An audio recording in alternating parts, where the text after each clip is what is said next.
بشائر الإيمان منارة الإحسان وللهدى عنوان. Pada pertemuan sebelumnya kita telah menyinggung sedikit tentang kecerdasan para nabi. Jadi cerdas itu artinya adalah memiliki nalar yang kuat, memiliki nalar yang bagus, memahami pembicaraan orang lain dengan cepat, satu kali disampaikan, maka seorang nabi bisa memahami itu, langsung paham mengenai apa yang disampaikan kepadanya pada kali pertama perkataan itu diucapkan kepada beliau.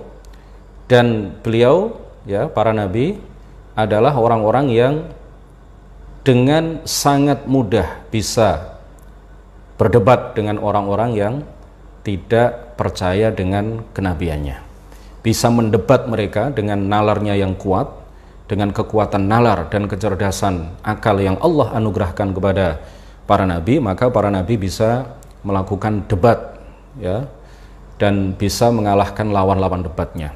Contohnya adalah seperti yang sudah kita sampaikan pada pertemuan sebelumnya, yaitu ketika Nabi Ibrahim berdebat dengan Raja Namrud. Raja Namrud, Raja Babil, Maliku Babil atau Babilonia, Raja Babilonia di Irak.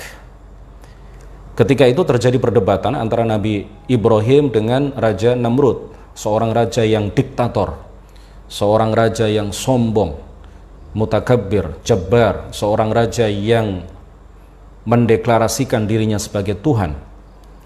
Dia menganggap dirinya sebagai sebagai Tuhan yang bisa mematikan dan menghidupkan seseorang. Ketika Nabi Ibrahim alaihissalam mengatakan bahwa idh qala Ibrahim rabbiyalladzi yuhyi wa yumit, Tuhanku adalah Tuhan yang maha kuasa untuk menghidupkan dan mematikan, maka kemudian Raja Namrud mengatakan qala ana uhyi wa umit, aku adalah Tuhan yang juga maha kuasa, aku untuk menghidupkan dan mematikan seseorang. Kemudian Raja Namrud ini memanggil dua orang, yang satu dilepas dari hadapannya, kemudian yang satu lagi dibunuh. Lalu dia mengatakan di hadapan Nabi Ibrahim, di hadapan banyak orang ketika itu, dia mengatakan dengan sombongnya, aku juga bisa mematikan dan bisa menghidupkan, sebagaimana Allah yang engkau anggap sebagai Tuhan itu, ya, bisa menghidupkan dan mematikan, aku juga Tuhan dan bisa mematikan, juga bisa menghidupkan. Lalu Nabi Ibrahim alaihissalam dengan kekuatan nalarnya, dengan kecerdasannya yang luar biasa, kemudian beliau mengatakan fa innallaha ya'ti bisyamsi minal masyriqi fa'ti biha minal maghribi fabuhital ladzi kafar. Jika Anda mengaku diri Anda sebagai Tuhan, maka coba kalau Anda mampu, kalau Anda kuasa, Allah sebagai Tuhanku mendatangkan atau menerbitkan, menjadikan matahari itu terbit dari arah timur. Coba Anda terbitkan matahari itu dari arah barat. Fabuhital ladzi kafar. Maka Raja Namrud yang kafir itu kemudian buhita, dia bingung, ya, tidak bisa menjawab hujjah yang disampaikan oleh Nabiullah Ibrahim alaihissalam. Arsala anbiya dhawi fatanah bisidqi wat tablighi wal amanah. Yang kedua adalah Allah Subhanahu wa taala menganugerahkan sifat jujur kepada para nabi. Tidak ada nabi yang berbohong, baik sebelum menjadi nabi maupun setelah menjadi nabi. Sebelum diangkat menjadi nabi maupun setelah diangkat menjadi nabi, sebelum diturunkan wahyu kepadanya maupun setelah Allah menurunkan wahyu kepadanya, tidak ada satupun nabi dan rasul yang pernah berdusta atau pernah berbohong. Seandainya nabi itu pernah satu kali saja berbohong, maka umat yang menjadi objek dakwahnya tidak akan menerima seluruh dakwah yang dia sampaikan. Ya, orang itu kalau sudah berbohong walaupun satu kali, maka dia akan terkenal sebagai pendusta, terkenal sebagai pembohong. Dan dengan gelar seperti itu, dengan julukan seperti itu, dengan label yang melekat seperti itu, maka seandainya seorang nabi itu seperti itu, maka tidak ada satupun di antara umatnya yang percaya akan kenabiannya, yang akan menerima dakwah yang disampaikan. Nah, di sini kami akan menjelaskan satu hal yang sangat penting sekali yang banyak orang salah paham. Ada hadis, ya, ada hadis yang diriwayatkan oleh Imam Al-Bukhari dan juga Imam Muslim, hadis sahih. Hadis ini mengatakan seakan-akan, ya, hadis ini menyatakan bahwa Nabi Ibrahim pernah berdusta sebanyak 3 kali. Hadis itu diriwayatkan dengan beberapa redaksi. Salah satunya adalah lam yakdzib Ibrahimu illa thalathan. Nabi Ibrahim tidak pernah berbohong, seakan-akan. Hadis ini menyatakan Nabi Ibrahim tidak pernah berbohong kecuali sebanyak 3 kali. Nah, ini kadang-kadang orang yang tidak belajar dengan bimbingan seorang guru, dia hanya membaca-baca medsos, dia hanya membaca internet, artikel di internet, dia hanya belajar kepada Google. Bisa jadi orang yang semacam ini akan meyakini bahwa Nabi Ibrahim pernah berbohong sebanyak tiga kali. Padahal para ulama tidak ada satupun yang mengartikan hadis ini dengan makna zahirnya, dengan makna bahwa Nabi Ibrahim pernah berbohong sebanyak 3 kali. Nggak ada satupun ulama ahli sunnati wal jamaah yang menjelaskan seperti itu. Nah, ada 2 pendapat di kalangan para ulama ahli sunnati wal jamaah terkait dengan hadis lam yakdzib Ibrahimu illa thalathan. Yang pertama, sebagian ulama mengatakan meskipun hadis ini diriwayatkan oleh Imam Bukhari dan Imam Muslim, karena hadis ini menyalahi aslun min usul al-aqidah, ya, salah satu pokok dari aqidah ahli sunnah wal jamaah yang menyatakan bahwa para nabi tidak ada satupun di antara mereka yang berbohong, para nabi itu maksum dari sifat berdusta dan berbohong, maka hadis ini kemudian dinyatakan oleh sebagian ulama sebagai hadis yang maudhu', ya, sebagai hadis yang magdzub, ya, sebagai hadis yang tidak bisa dijadikan hujjah di dalam masalah aqidah. Ini menurut sebagian ulama. Bahkan Ar-Razi, Al-Imam Fakhruddin Ar-Razi di dalam kitab Tafsir Al-Kabir, ya, beliau mengatakan bahwa lebih baik kita menuduh para perawi hadis ini sebagai para pendusta daripada kita menisbatkan kebohongan kepada Nabi Ibrahim. Ini keras sekali pernyataan beliau. Beliau menyatakan dengan tegas, dengan keras, lebih baik kita menyatakan bahwa para perawi hadis ini sebagai pendusta daripada kita menisbatkan, menyandarkan sifat dusta dan bohong itu kepada Nabi Ibrahim alaihissalam, salah satu manusia pilihan, ya, Nabi dan Rasul yang paling mulia, nomor 2 setelah baginda Nabi Muhammad sallallahu alaihi wasallam.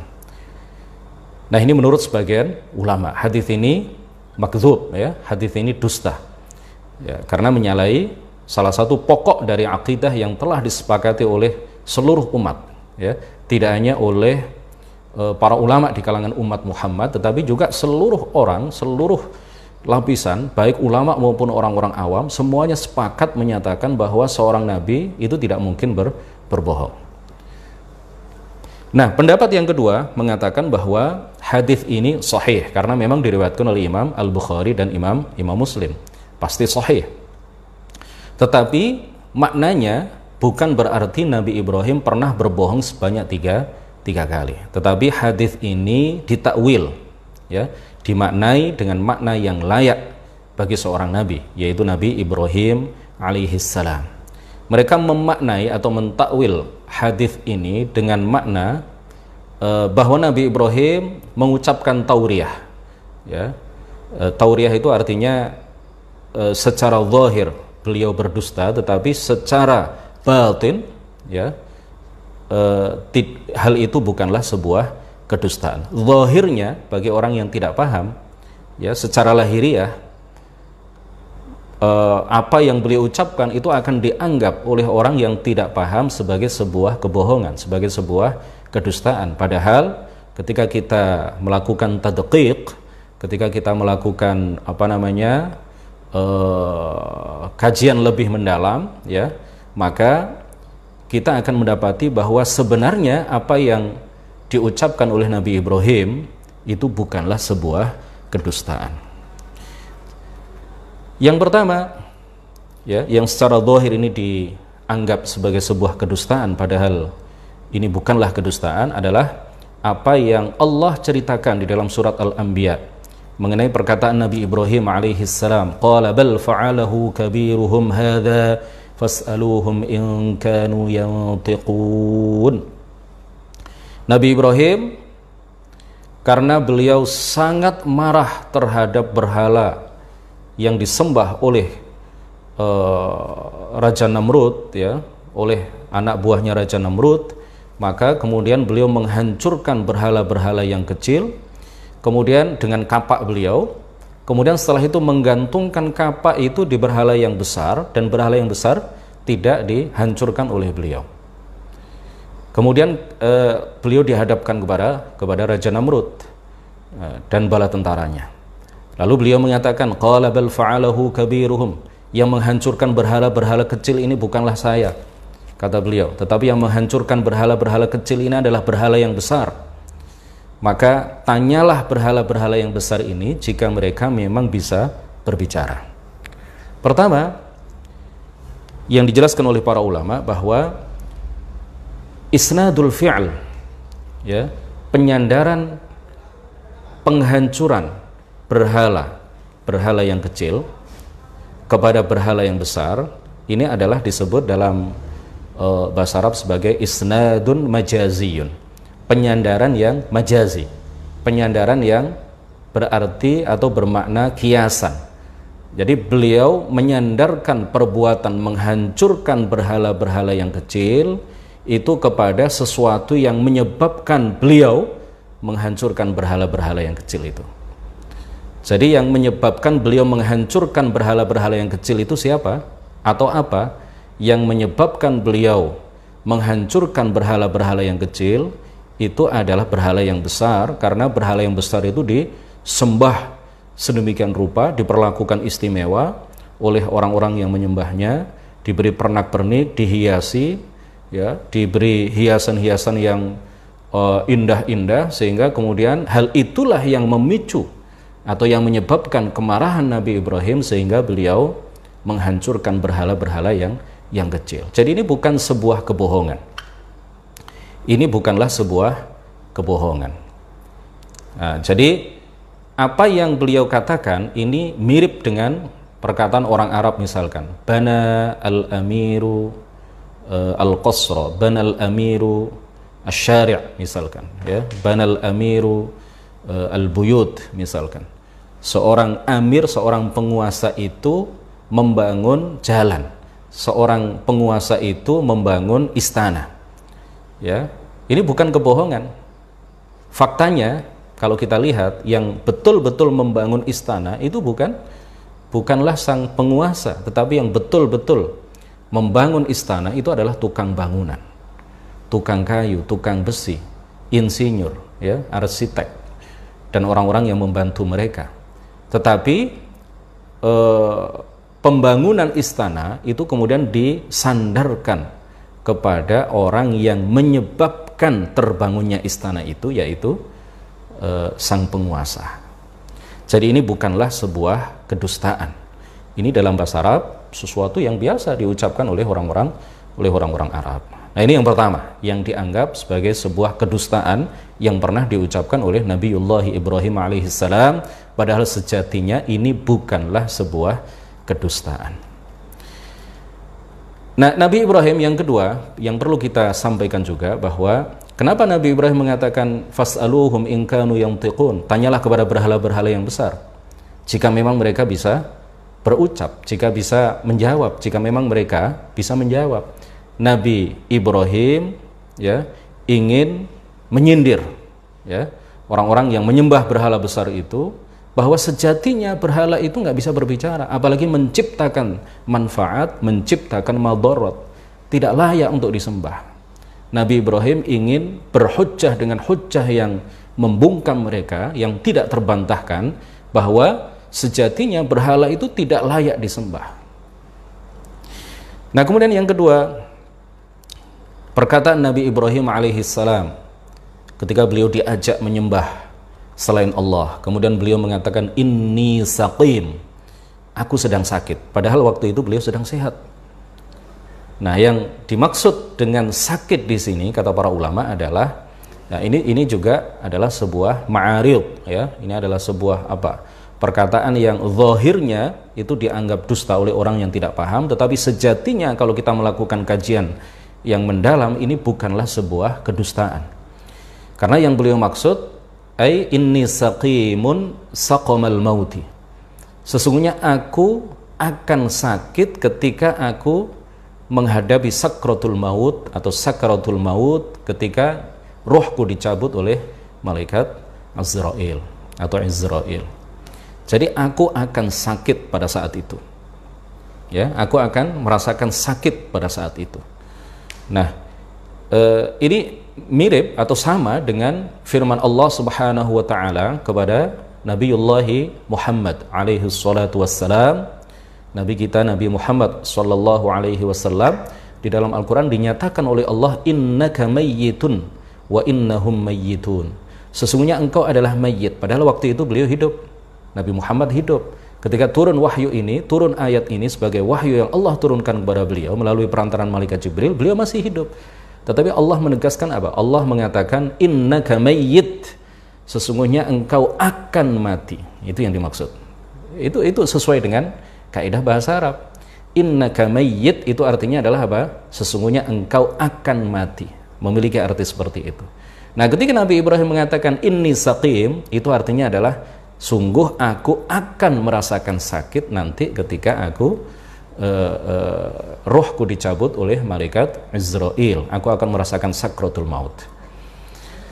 Atau menurut sebagian ulama, inni saqim ini artinya adalah hatiku sakit, hatiku pedih, ya. Ketika aku tahu bahwa sebagian umatku masih menyembah selain Allah Subhanahu wa taala. Dan ada takwil lain yang disampaikan oleh beberapa orang ulama. Yang ketiga adalah ucapan Nabi Ibrahim alaihissalam ketika akan memasuki Mesir. Kemudian beliau ditanya, man hadhihi? Ketika itu beliau bersama Sarah, ya, istri beliau. Man hadhihi?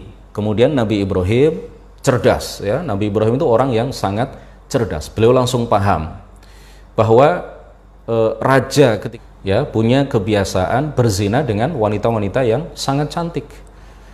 Kalau Nabi Ibrahim mengatakan bahwa Sarah itu adalah istri beliau, maka yang pertama, ya, ada dua hal yang akan terjadi. Yang pertama, beliau akan dibunuh, ya, karena Sarah itu wanita yang luar biasa cantik, ya, yang sangat mempesona kecantikannya, sehingga suaminya pasti akan dibunuh. Dan kemudian ketika si Sarah ini sudah tidak bersuami, maka pasti akan raja berbuat yang tidak senonoh, akan memperkosa dan berzina dengan Sarah, memaksanya untuk melakukan perzinaan. Nah, ini yang kemudian ditangkap oleh Nabi Ibrahim, sehingga kemudian beliau mengatakan ketika ditanya, siapa ini? Siapa yang bersama Anda ini? Lalu Nabiullah Ibrahim alaihissalam mengatakan, hadhihi ukhti, ini adalah saudariku. Ini orang yang tidak paham, seakan-akan Nabi Ibrahim berkata dusta. Ini bukan saudarinya, Sarah itu bukan saudaranya. Sarah itu bukan saudara perempuannya, tetapi Sarah itu adalah istrinya. Tetapi kenapa Nabi Ibrahim mengatakan hadhihi ukhti? Ya, tapi kalau kita melakukan kajian lebih dalam, sebenarnya apa yang dikatakan oleh beliau ini bukanlah sebuah kedustaan. Karena beliau benar. Yang dimaksud hadhihi ukhti itu adalah ini adalah saudaraku sesama Islam. Ai hadhihi ukhti fil Islam. Ya, di dalam Al-Qur'an disebutkan innamal mu'minuna ikhwah. Sesungguhnya orang-orang yang beriman itu semuanya adalah bersaudara. Nah, akhirnya dilepas, kemudian, ya, keduanya dilepas masuk ke Mesir, tetapi raja memerintahkan anak buahnya untuk menghadirkan Sarah ini ke istana. Ya, menghadirkan Sarah ini ke istana. Nah, Nabi Ibrahim yakin bahwa Allah akan melindungi Sarah. Nabi Ibrahim sangat yakin bahwa Allah akan melindungi Sarah. Sarah ketika akan menghadap ke raja, beliau berwudu. Nah, ini menunjukkan bahwa pada syariat Nabi Ibrahim ketika itu sudah ada wudu, ya, sudah ada yang namanya syariat wudu. Beliau berwudu, lalu beliau berdoa kepada Allah untuk melindungi beliau dari hal-hal buruk ya yang akan dilakukan oleh raja. Lalu ketika Sarah sudah berada di istana, raja kemudian ingin memegang ya badannya, ya mendekati Sarah, kemudian ingin memegang salah satu anggota tubuhnya, tapi kemudian tangannya tidak bergerak, lalu kering, ya tangannya yabisat yaduhu, tangannya menjadi kering dan tidak bisa bergerak. Lalu raja mengatakan kepada Sarah, berdoalah kepada Tuhanmu supaya Tuhanmu menjadikan tanganku bisa bergerak kembali. Lalu Sarah kemudian berdoa. Lalu tangan si raja ini bisa bergerak kembali. Setelah beberapa saat, ya hawa nafsunya mengajaknya kembali untuk melakukan keburukan, ingin memaksa Sarah untuk melakukan perzinaan dengannya. Lalu dia mendekati Sarah dan kemudian mengayunkan tangannya untuk memegang salah satu anggota tubuh dari Sarah, kemudian tangannya tidak bergerak lagi. Lalu dia kembali meminta Sarah untuk berdoa kepada Allah supaya tangannya bisa digerakkan kembali. Tangan si raja itu bisa digerakkan kembali. Setelah itu kemudian dia melepaskan Sarah dan melepaskan Nabi Ibrahim alaihissalam. Dia mengatakan kepada anak buahnya, kalian kenapa mendatangkan jin perempuan ke hadapan saya? Jadi raja bahwa si Sarah ini, ya Sarah istri baginda Nabi Ibrahim alaihissalam itu sebagai jin perempuan. Ini bukan manusia, ini jin perempuan. Nah ini ya yang dikatakan oleh Nabi Ibrahim, hadhihi ukhti, ini adalah saudari perempuanku, ini adalah saudariku. Ini bukanlah sebuah kedustaan, karena memang antar umat Islam, antar orang-orang yang beriman, mereka semuanya adalah bersaudara. Nah, jadi yang pertama adalah ucapan Nabi Ibrahim, bal fa'alahu kabiruhum hadza fas'aluhum in kanu yantiqun. Yang kedua adalah ucapan Nabi Ibrahim, inni saqim, sudah kita jelaskan maknanya apa. Kemudian yang ketiga adalah ucapan Nabi Ibrahim, hadhihi ukhti, ini juga sudah kita jelaskan. Dari sini kemudian kita bisa menyimpulkan bahwa seluruh nabi tidak ada yang pernah berdusta, baik sebelum diangkat menjadi nabi maupun setelah menjadi nabi, termasuk Nabiullah Ibrahim alaihissalam. Jadi jangan kita terpengaruh dengan sebagian penceramah ya yang tidak berilmu, yang terkadang ya kita mendengar dari mereka bahwa Nabi Ibrahim saja pernah berbohong, masa kita tidak berbohong? Nabi Ibrahim saja pernah berdusta, masa kita yang manusia biasa tidak pernah melakukan kedustaan? Nah ini adalah pernyataan-pernyataan ya, ocehan-ocehan, omongan-omongan yang tidak didasarkan pada ilmu.